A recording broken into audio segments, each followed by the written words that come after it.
सर्वमंगलमांगल्ये शिवे सर्वार्थ साधिके शरण्ये त्र्यंबिके गौरी नारायणी नमोस्तुते।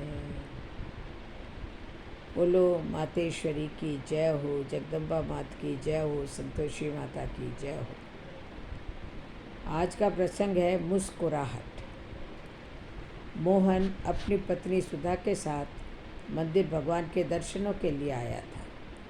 दर्शनों के बाद वापसी में मंदिर की सीढ़ियों से उतरते समय अचानक दोनों पति पत्नी को भिखारियों की भीड़ ने घेर लिया।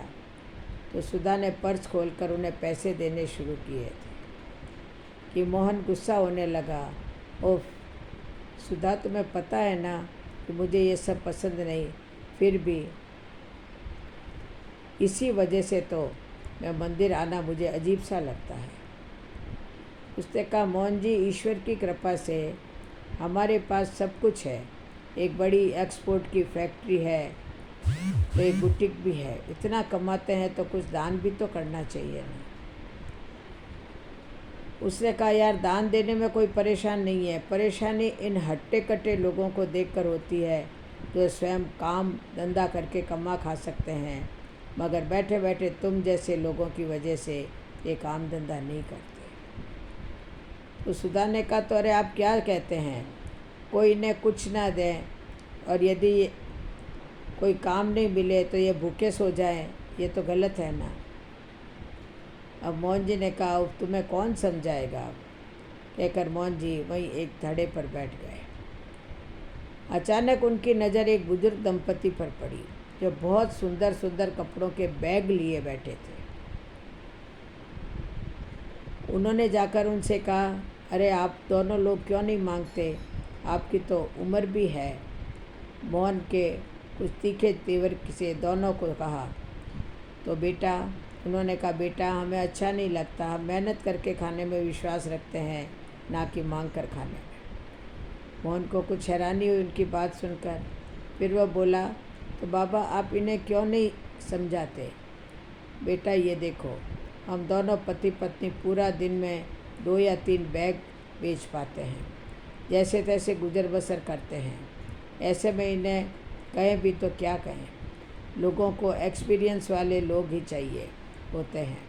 फैक्ट्री में या दूसरी जगहों पर कौन रखेगा हमें भला। बस यही कारण है, कोई भी मेहनत करके नहीं खाना चाहता। बाबा ये बैग बड़े सुंदर है, कहाँ से लाते हो, मुझे भी बताइए, मुझे थोक के भाव में चाहिए। तो उन्होंने कहा, बेटा ये तो हम खुद बनाते हैं। मोहन ने कहा, क्या, इतने सुंदर, कैसे। तो उन्होंने कहा, बेटा वहाँ 1-2 दर्जियों की दुकानें हैं बाज़ार में, बस वहीं से कतरे ले जाते हैं और घर बैठकर बैग बना लेते हैं। उसने मोहन ने कहा, कितने में देते हो बाबा।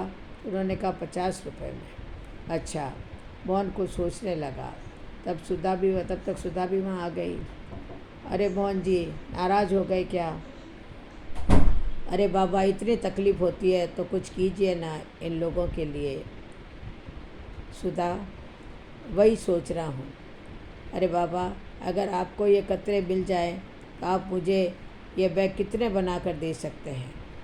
उसने कहा, बेटा कतरे हों तो दिन में 5-6, और यदि आपको कुछ सहायता करने वाले मिल जाए तो उसने कहा, तब तो 10-15 और उससे अधिक भी हो सकते हैं। तो ठीक है, आप मेरे साथ मेरी फैक्ट्री चलिए, वही सर्वेंट क्वार्टर में रहिए। मेरी एक्सपोर्ट की फैक्ट्री है, दुनिया भर की कतरे मिल जाएगी आपको। उन्होंने कहा, सच बेटा। तो कहा, जी बिल्कुल सच, बस काम ईमानदारी से कीजिएगा। और हाँ, बैग की कीमत 50 रुपये के हिसाब से दूंगा आपको। उन्होंने क्या बेटा, तब तो 40 भी नहीं। उन्होंने कहा, नहीं 50 रुपये। सुधा, मगर मोहन जी, आप इतने सारे बैग्स का करेंगे क्या। तुम्हारे बुटीक में जो हम बैग लाते हैं पेपर्स के, उनके बदले में हम उन्हें यूज करके, उनके बदले में पेपर के बैग के बदले में हमें इन्हें यूज करेंगे, मगर लोग अधिक पैसे देंगे क्या। तो मोहन जी ने कहा, उसकी परवाह नहीं है। देखो, ऐसा करने से बाबा सहित यहाँ के अनेक लोगों को काम मिल जाएगा और हुनर के जरिए अपनी पहचान मिल जाएगी। सुधा, हम नफ़ा नुकसान नहीं बल्कि इन्हें आत्मनिर्भरता सिखाने पर ध्यान देना चाहिए। उसने कहा, बाबा आप इन सबको भी तैयार कीजिए, हम आज से ही अपना ये काम शुरू करेंगे। सुधा बोली। सुधा सहित दोनों बुजुर्ग दंपति के चेहरे पर सुकून देने वाली मुस्कुराहट आ गई।